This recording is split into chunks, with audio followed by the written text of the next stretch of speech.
Hi new viewer, welcome to Conversing with Telemarketers. If a telemarketer calls, use one of the following tactics. 1. Use a husky dirty phone sex voice, but ask use a husky dirty phone sex voice, but ask normal questions about the proposed offer. How low is that interest rate? Really low? 2. In an excited voice, say, "Thank God you called." Explain that your online psychic told you that your future lover would randomly call disguised as an asshole. 3. Say you're hard of hearing and see how loud you can get them to shout into the phone. 4. Pee on the phone while they're talking. 5. After a sentence, say, "I knew you were going to say that." Repeat after each sentence. 6. Forgive him. Tell him you did. Over and over again until he hangs up. Then secretly take it back. Are the new viewers gone yet? Good morning, sports racers. It's Tuesday, June 27th. Don't volunteer to smell what you can't see. Knowledge found some lint in a belly button.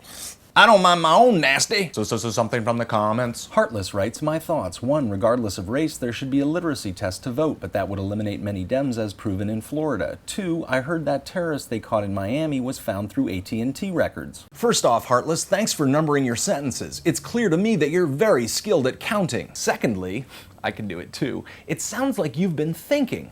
Good job.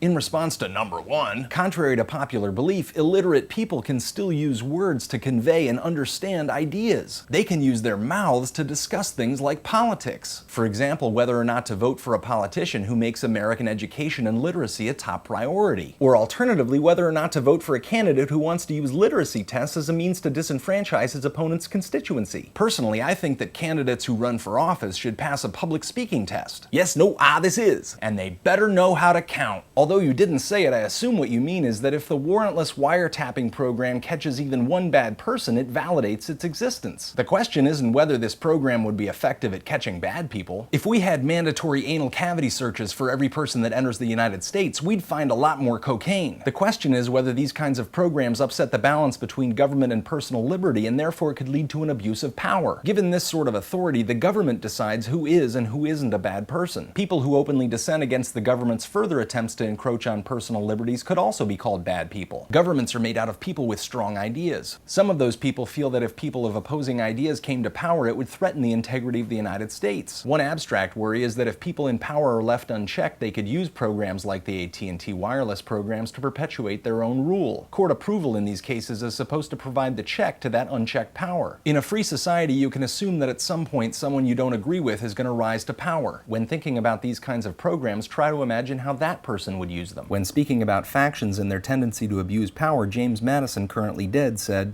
"Liberty is to faction what air is to fire, an ailment without which it instantly expires. But it could not be less folly to abolish liberty, which is essential to political life because it nourishes faction, than it would be to wish annihilation of air, which is essential to animal life because it imparts to fire its destructive agency." Oh, and personally, I'd rather not live in a country where somebody can stick their finger up my ass in an airport. This is Zefrank counting so you don't have to. Oh, fabulosos, you amuse me with your pretension. Your pawn is but a suckling piglet on the teat of failure. Enter C3.